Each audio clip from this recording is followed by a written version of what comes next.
നമസ്കാരം. ജ്യോതിഷപരമായ കാര്യങ്ങൾ അവതരിപ്പിക്കുന്ന അമൃതവർഷിണി യൂട്യൂബ് ചാനലിലേക്ക് ഏവർക്കും സ്വാഗതം. ഈ ചാനൽ ആദ്യമായിട്ടാണ് കാണുന്നതെങ്കിൽ സബ്സ്ക്രൈബ് ചെയ്യുക, ലൈക്ക് ചെയ്യുക.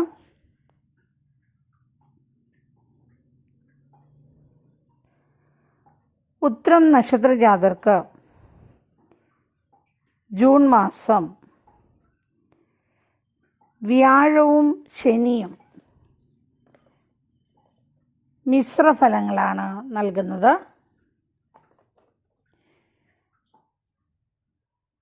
വളരെ കാലമായി ഇവർ ആഗ്രഹിച്ചിരുന്ന പല ആഗ്രഹങ്ങളും സാധിക്കുന്നതാണ്. ഈ മാസത്തിൻ്റെ ആദ്യഘട്ടത്തിൽ സന്താനങ്ങളുടെ വിവാഹം നടത്തുവാൻ സാധിക്കുന്നതുമാണ്. സിനിമ, സംഗീതം, പത്രപ്രവർത്തനം, കമ്മ്യൂണിക്കേഷൻ വിഭാഗത്തിൽ പ്രവർത്തിക്കുന്നവർക്ക് ഉന്നതി കൈവരുന്നതാണ്. വിദേശത്ത് ജോലി ലഭിക്കുവാൻ ചില പ്രതിബന്ധങ്ങൾ ഉണ്ടാകുന്നതുമാണ്. ഉദ്യോഗസ്ഥർക്ക് ശമ്പള വർധനവും സ്ഥാനമാറ്റവും ഉണ്ടാകുന്നതാണ്. വളരെ കാലമായി സന്താന ഭാഗ്യമില്ലാതിരുന്നവർക്ക് ചികിത്സ വഴിയും വഴിപാട് വഴിയും സന്താന ഭാഗ്യലബ്ധി ഉണ്ടാകുന്നതാണ്. കുടുംബത്തിലെ വിഷമതകളും അഭിപ്രായ വ്യത്യാസങ്ങളും ഒരളവോളം അവസാനിക്കും. ബുധൻ്റെ അനുകൂല സ്ഥിതി മൂലം കലാകാരന്മാർക്കും സാഹിത്യകാരന്മാർക്കും പ്രശസ്തി ഉണ്ടാകുവാൻ ഇടയുണ്ട്. ഈ നക്ഷത്രജാതരായ വിദ്യാർത്ഥികൾക്ക് ഈ മാസം അത്ര മെച്ചപ്പെട്ട സമയമായിരിക്കില്ല. കുടുംബത്തിൽ ആഘോഷങ്ങളും മംഗളകാര്യങ്ങളുമൊക്കെ നടക്കുവാനുള്ള സാധ്യതയുണ്ട്. തൊഴിൽ രംഗത്ത് നല്ല അഭിവൃദ്ധി ഉണ്ടാകുന്ന സമയമാണ്. ജോലി സംബന്ധമായ കാരണങ്ങൾ കൊണ്ട് താമസിക്കുന്ന ഭവനത്തിൽ നിന്നും മറ്റൊരു ഗ്രഹത്തിലേക്ക് താമസം മാറ്റേണ്ടി വരുന്നതാണ്. ജീവിത നിലവാരത്തിൽ മികച്ച പുരോഗതി ഉണ്ടാകുന്നതാണ്. ഈ നക്ഷത്രജാതരായ സ്ത്രീകൾക്ക് മക്കളുടെ കാര്യങ്ങളിൽ നല്ല പുരോഗതി ഉണ്ടാകുന്നതിൽ സന്തോഷമുണ്ടാകുന്നതുമാണ്. നേത്രരോഗം ബാധിക്കുവാനുള്ള സാധ്യതയുണ്ട്. ദോഷഫലങ്ങൾ കുറയുന്നതിനും ഐശ്വര്യത്തിനും സന്തോഷപൂർണവുമായ ജീവിതത്തിനും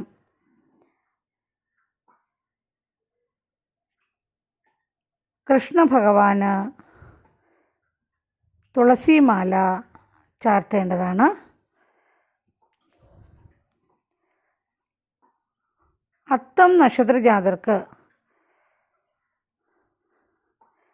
ജൂൺ മാസം മാനസിക സംഘർഷങ്ങളും സാമ്പത്തിക ഞെരുക്കവും ഉണ്ടാകാവുന്നതാണ്. സന്താനങ്ങൾക്ക് വിദ്യാതടസ്സവും കർമ്മ പ്രതിസന്ധികളും ഉണ്ടാകാവുന്നതാണ്. സുഹൃത്തുക്കളെ കൊണ്ട് നേരിയ രീതിയിലുള്ള ഗുണാനുഭവങ്ങൾ ഉണ്ടാകാം. വിദേശയാത്രയ്ക്ക് കാലതാമസം ഉണ്ടാകാം. സൂക്ഷിച്ചു വെച്ച ധനം നഷ്ടപ്പെടുകയും രോഗശാന്തിക്ക് നല്ല തുക ചെലവഴിക്കേണ്ടി വരുന്നതുമാണ്. ദാമ്പത്യ പ്രശ്നങ്ങൾ, ബന്ധുജനങ്ങളുമായുള്ള അഭിപ്രായ വ്യത്യാസം ഇവയൊക്കെ സംഭവിക്കുന്നത് മൂലം മാനസിക പ്രയാസങ്ങൾ ഉണ്ടാകുന്നതുമാണ്. വരുമാനക്കുറവും ചെലവ് അധികരിക്കുന്ന സമയം കൂടിയാണ്. അതുകൊണ്ട് അധിക ചെലവ് വരാതിരിക്കുവാൻ ശ്രദ്ധിക്കേണ്ടതുമാണ്. തൊഴിൽ രംഗത്ത് ചെയ്യുന്ന പ്രവൃത്തി അനുസരിച്ചുള്ള ഗുണഫലങ്ങൾ ഉണ്ടാകുകയുമില്ല. ചൊവ്വ, രാഹു, കേതു പ്രതികൂലമായി സഞ്ചരിക്കുന്നതാകിയാൽ ഈ സമയത്ത് ദൂരയാത്രകളൊക്കെ ഒഴിവാക്കേണ്ടതാണിവർ. യാത്രാക്ലേശങ്ങളും അപകടങ്ങളുമൊക്കെ ഉണ്ടാകാവുന്നതുമാണ്. രാത്രി യാത്ര ഒഴിവാക്കേണ്ടതുമാണ്. ഈശ്വരാരാധനയോടെ മുന്നോട്ട് പോയാൽ കാര്യതടസ്സങ്ങൾക്ക് ചെറിയ മാറ്റങ്ങളൊക്കെ വരാവുന്നതുമാണ്. മാതാപിതാക്കളുടെ അനുഗ്രഹത്തോടെ ചെയ്യുന്ന എല്ലാ കാര്യങ്ങളിലും ഇവർക്ക് ലക്ഷ്യപ്രാപ്തി നേടുവാൻ സാധിക്കുന്നതുമാണ്. സഹോദര സുഹൃത്സഹായത്താൽ പുതിയ വ്യവസായ മേഖലകളിൽ പണം മുടക്കുവാൻ സാധിക്കുന്നതാണ്. വ്യവസായ മേഖലയിൽ നിന്ന് സാമ്പത്തിക നേട്ടം ഉണ്ടാക്കുവാൻ സാധിക്കുന്നതുമാണ്.